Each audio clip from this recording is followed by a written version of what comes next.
सबसे पहले हम देखते हैं कि हमारे दैनिक जीवन में प्रयोग होने के लिए समिति एक आम शब्द है। जब हम ऐसे आकृति या आकृतियों को देखते हैं जो बराबर संतुलित अनुपात में हों, तब हम कहते हैं कि ये आकृतियाँ सममित आकृतियाँ हैं। हम इस चित्र को देख सकते हैं। आप सभी जानते हैं कि यह ताजमहल का चित्र है और यहाँ एक दूसरी इमारत दिखाई गई है। दोनों ही इमारतों में बराबर अनुपात में आकृतियों को बनाया गया है। इसके अतिरिक्त हम मानव निर्मित कुछ वस्तुओं को देख सकते हैं जिनमें हम सममिति को देखते हैं। यहाँ पर हम एक गाड़ी को देखते हैं। यदि हम इसके दो भाग करें तो बायां भाग और दायां भाग बराबर हैं। इन सभी आकृतियों में सममित रेखा है। सममित रेखा से हमारा अभिप्राय है एक ऐसी रेखा जो किसी भी वस्तु को दो बराबर भागों में बांटती हो। अब हम प्रकृति में सममित रेखाओं को देखते हैं। सबसे पहले इस चित्र को देखिए।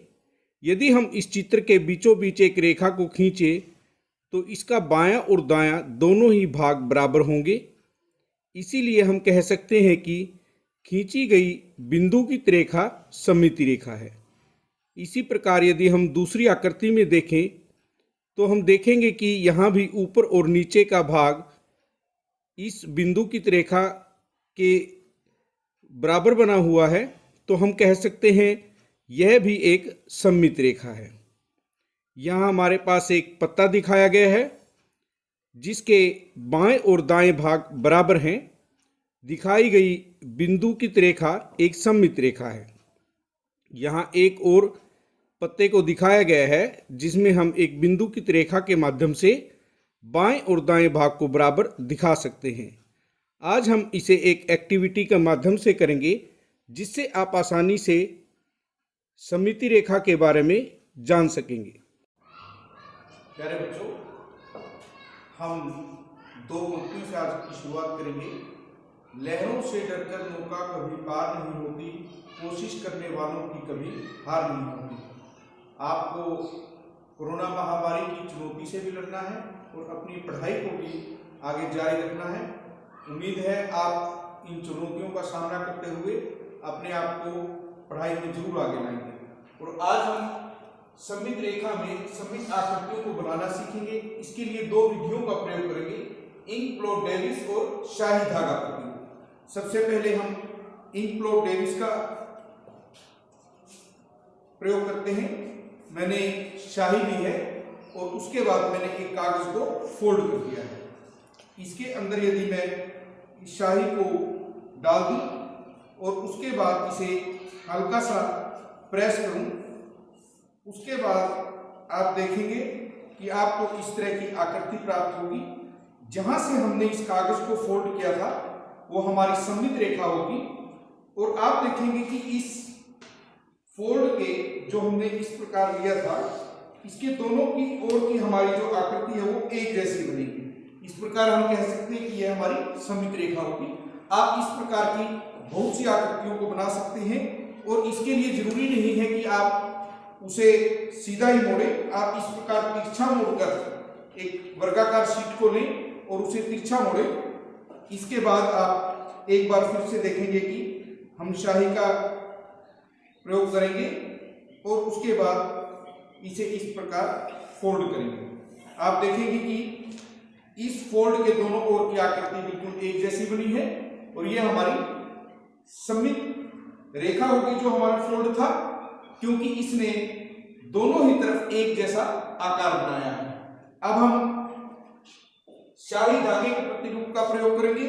उसके लिए सबसे पहले हमने कागज की शीट ली और उसको इस प्रकार से मोड़कर एक फोल्ड किया। उसके बाद हमने छोटे छोटे धागे जो हैं शाही में डाले हैं और इन धागों को मैं इस कागज पर रखूंगा।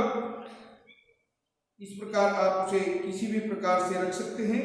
रखने के बाद हम दोबारा से उसे प्रेस करेंगे और जब आप उसे खोलेंगे तो धागे के जो डिजाइन बनेंगे वो दोनों ही तरफ एक जैसे बनेंगे, आप देख सकते हैं।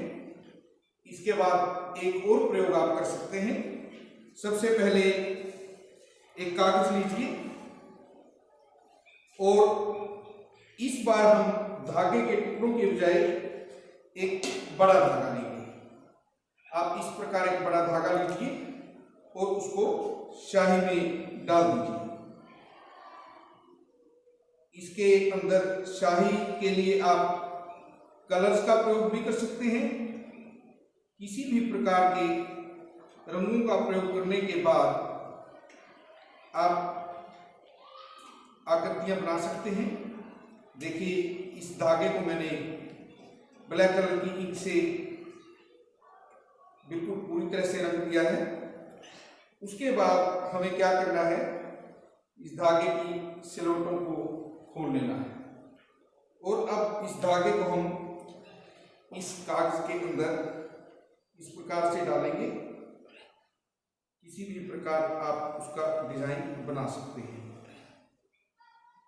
इसके एक सिरे को आपको बाहर की ओर रखना है। उसके बाद आप इसे किसी भी ड्राइंग शीट या कोई किताब के नीचे रखें और इसे आराम से अपनी ओर खींचिए। खींचने के बाद आप जब उस कागज को खोलेंगे तो आप देख सकते हैं आपके पास इस प्रकार से कोई भी आकृति बन जाएगी और फोल्ड के दोनों ही तरफ एक जैसी आकृति बनेगी। आप इस प्रकार के कई डिजाइन बना सकते हैं। प्यारे बच्चों, आज हम सममित आकृतियों के बारे में और सममित रेखा के बारे में सीखेंगे। सबसे पहले हमें पता होना चाहिए कि सममित आकृतियां क्या हैं। जो आकृतियां बराबर अनुपात में होती हैं वे सममित आकृतियां हैं और जो रेखा इन्हें दो समान भागों में बांटती है वो सममित रेखा होती है। सबसे पहले इसे हम कुछ आकृतियों के द्वारा सीखेंगे। हमारे पास ये कागज की आयताकार शीट है। यदि हम इसे बीच में से इस प्रकार मोड़ते हैं तो आप देखेंगे कि आगे वाले भाग ने पीछे वाले भाग को पूरी तरह से ढक लिया है और यहां पर यदि हम इसे खोलते हैं तो इस प्रकार से आप देखेंगे कि मैंने इस लाइन को डार्क कर दिया है। इस रेखा ने इस आयताकार शीट को दो समान भागों में बांटा है और जो ये रेखा है यह हमारी सममित रेखा है। इसे हम कुछ और उदाहरणों के द्वारा देखते हैं क्योंकि हमें यह देखना है कि कौन सी आकृति में कितनी सममित रेखाएं हो सकती हैं। हम आयताकार शीट से ही शुरू करते हैं। सबसे पहले हमने देखा कि किस प्रकार एक कागज की आयताकार शीट की एक सममित रेखा हो सकती है। उसके बाद हम देखते हैं कि यदि हम इस कागज को इस प्रकार एक फोल्ड से और दूसरी तरह से इस प्रकार मोड़ सकते हैं।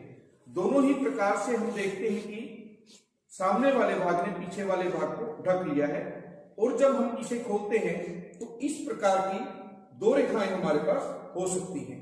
हम कह सकते हैं कि आयताकार शीट की ये दो सममित रेखाएं हैं। अब हम तीसरा उदाहरण देखते हैं कि यदि हम इस आयताकार शीट को इस प्रकार मोड़ते हैं तो हम देखते हैं कि यहां पर हमें एक्स्ट्रा भाग दिखाई दे रहा है जो पीछे का भाग है। आगे वाले भाग ने उसे पूरी तरह से नहीं ढका। तो हम कह सकते हैं कि जो ये रेखा हमारी है वो सममित रेखा नहीं है क्योंकि इस रेखा के इस तरफ का भाग अलग है और इस तरफ का भाग अलग है। हम कह सकते हैं कि आयताकार शीट में दो ही सममित रेखाएं हो सकती हैं।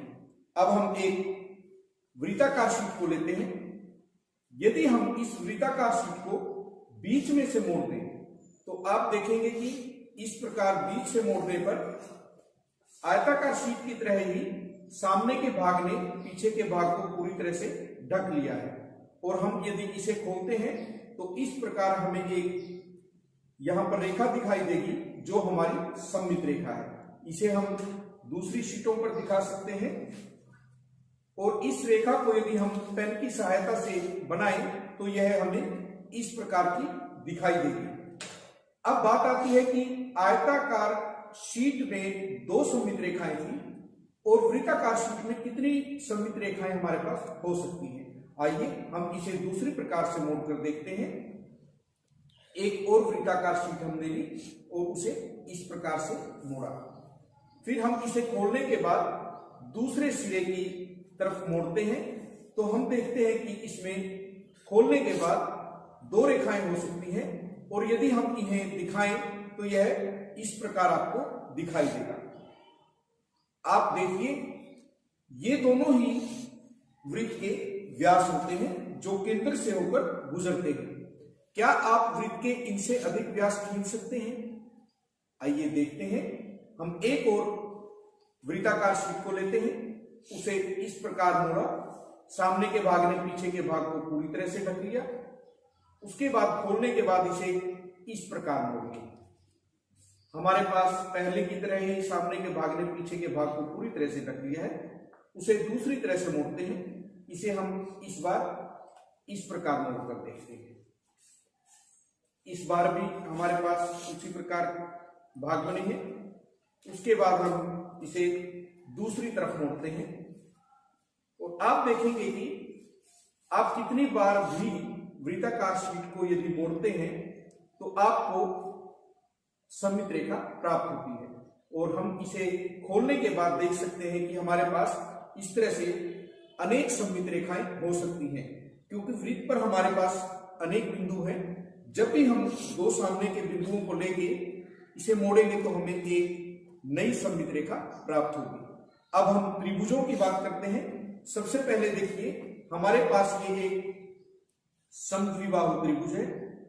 यदि हम इसे इस प्रकार बीच में से मोड़ते हैं तो हम देखते हैं कि दोनों ही भाग समान हैं और हम इसे जब खोलते हैं तो जो हमें रेखा प्राप्त हुई है जिसने इसे 2 समान भागों में बांटा है वो हमारी सममित रेखा होगी। यदि हम इसको दूसरे तरीके से मोड़ने की कोशिश करें जिसमें हम इस प्रकार मोड़ सकते हैं तो हम देखेंगे कि इसके पीछे का भाग आपको दिखाई दे रहा है।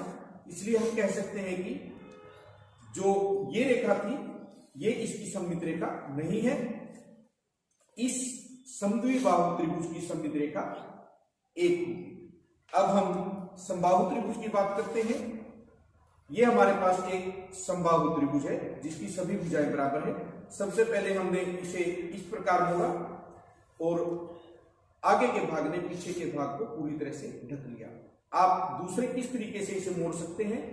हम इसे इस प्रकार भी मोड़ सकते हैं। यहां भी उसी प्रकार 2 समान भाग बने हैं। हम तीसरे किस प्रकार से इसे मोड़ सकते हैं? इस प्रकार हम इसे मोड़ सकते हैं। हम देखते हैं कि जब भी हमने इसे मोड़ा तो इसके 2 समान भाग हैं। आगे का भाग पीछे के भाग को पूरी तरह से ढकता है और जब हम इसे रेखाओं को डार्क करेंगे तो हमारे पास इस प्रकार से 3 सममित रेखाएं प्राप्त होंगी। आपको ध्यान रखना है कि समद्विबाहु त्रिभुज में हमारे पास 1 सममित रेखा, समबाहु त्रिभुज में हमारे पास 3 सममित रेखाएं बनेगी। अब हम विषमबाहु त्रिभुज की बात करते हैं। ये हमारे पास विषमबाहु त्रिभुज है जिसकी भुजाएं अलग अलग लंबाई की हैं। यदि हम इन्हें मोड़ने की कोशिश करें, देखिए हम इसे इस प्रकार मोड़ते हैं तो हमारे पास एक भाग पीछे का जो है वो दिखाई दे रहा है, आगे के भाग ने उसे पूरी तरह से नहीं ढका। यदि हम इसे दूसरे तरीके से मोड़ने की कोशिश करें तो यहां पर हम देखते हैं कि ये भाग हमें दिखाई दे रहा है। इस प्रकार आप कह सकते हैं कि विषमबाहु त्रिभुज में कोई भी सममित रेखा नहीं होगी। आइए अब हम वर्गाकार आकृतियों की बात करते हैं। सबसे पहले हम एक वर्ग को लेते हैं और उसे मोड़ने की कोशिश करते हैं। यह हमारे पास एक वर्गाकार कागज की शीट है। जब हमने इसे इस प्रकार से मोड़ा तो आयताकार शीट की तरह ही इसके भी 2 समान भाग बने और आगे के भाग ने पीछे के भाग को ढक लिया। जब हम इसे खोलते हैं तो इस प्रकार आपको एक रेखा प्राप्त होगी जिसे हम सममित रेखा कहेंगे। अब प्रश्न यह है कि वर्गाकार कागज की शीट की कितनी सममित रेखाएं होंगी। सबसे पहले हमने देखा कि इस प्रकार एक रेखा बनेगी। उसके बाद हम देखते हैं कि दूसरी रेखा किस प्रकार होगी। हम इस वर्गाकार शीट को इस प्रकार उसके विकर्ण के बीचों बीच हम मोड़ सकते हैं, जिससे कि उसे खोलने के बाद हमें इस प्रकार विकर्ण से भी एक सममित रेखा प्राप्त होगी। हम कह सकते हैं कि वर्गाकार शीट में एक और सममित रेखा बनेगी। अब हम देखते हैं कि इसमें कितनी सममित रेखाएं कुल बनेगी। सबसे पहले हमने वर्गाकार शीट को इस प्रकार मोड़ा, जिससे हमें एक सममित रेखा प्राप्त होगी। उसके बाद हम इसे इस प्रकार मोड़ेंगे, दूसरी सममित रेखा। इसके बाद यदि हम इसे इस प्रकार मोड़े तो भी हमें दो समान भाग प्राप्त होंगे, और उसके बाद हम इसे इस प्रकार मोड़ सकते हैं, जिससे कि हमारे पास एक और सममित रेखा प्राप्त होगी। हम कहेंगे कि हमारे पास वर्गाकार शीट में 4 सममित रेखाएं प्राप्त होंगी। 3 सममित रेखाएं हमने दिखाई हैं, 1, 2, 3, और चौथी सममित रेखा हमारे पास इस तरह से प्राप्त होगी। अब हम देखते हैं कि और किस प्रकार हम सममित आकृतियां बना सकते हैं, क्योंकि हमने कागज की शीटों से सममित रेखाओं को सीखा है।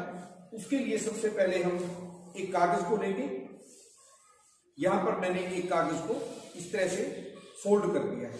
फोल्ड करने के बाद आप इंक लीजिए और इस कागज की शीट पर हम इस तरह से इंक को डाल देंगे और हम इसे इस प्रकार यहां से मोड़ देंगे और उसे थोड़ा सा प्रेस करेंगे, और जब आप इसे खोलेंगे तो इस प्रकार की आकृति को प्राप्त करेंगे। आप देख सकते हैं कि यहाँ पर जो हमारा फोल्ड था, जिस रेखा को यदि हम मिलाएं तो उसके दोनों ही तरफ एक जैसी आकृतियां बनी हैं।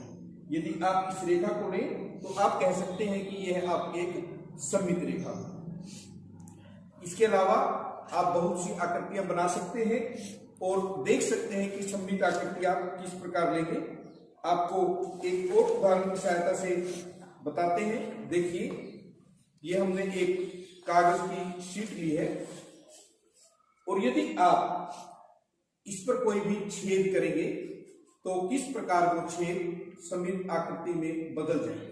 यहां पर हमने एक छेद किया है, और आप कह सकते हैं कि जो ये हमारा फोल्ड है, ये हमारी सममित रेखा है। जब हमने इसे खोला तो यहां पर दो समान भाग बनने चाहिए। इस रेखा के समान दूरी पर दोनों ही छेद हैं, तो हम कहेंगे जिस रेखा के दोनों तरफ की आकृतियां एक समान बने वो रेखा हमारी सममित रेखा।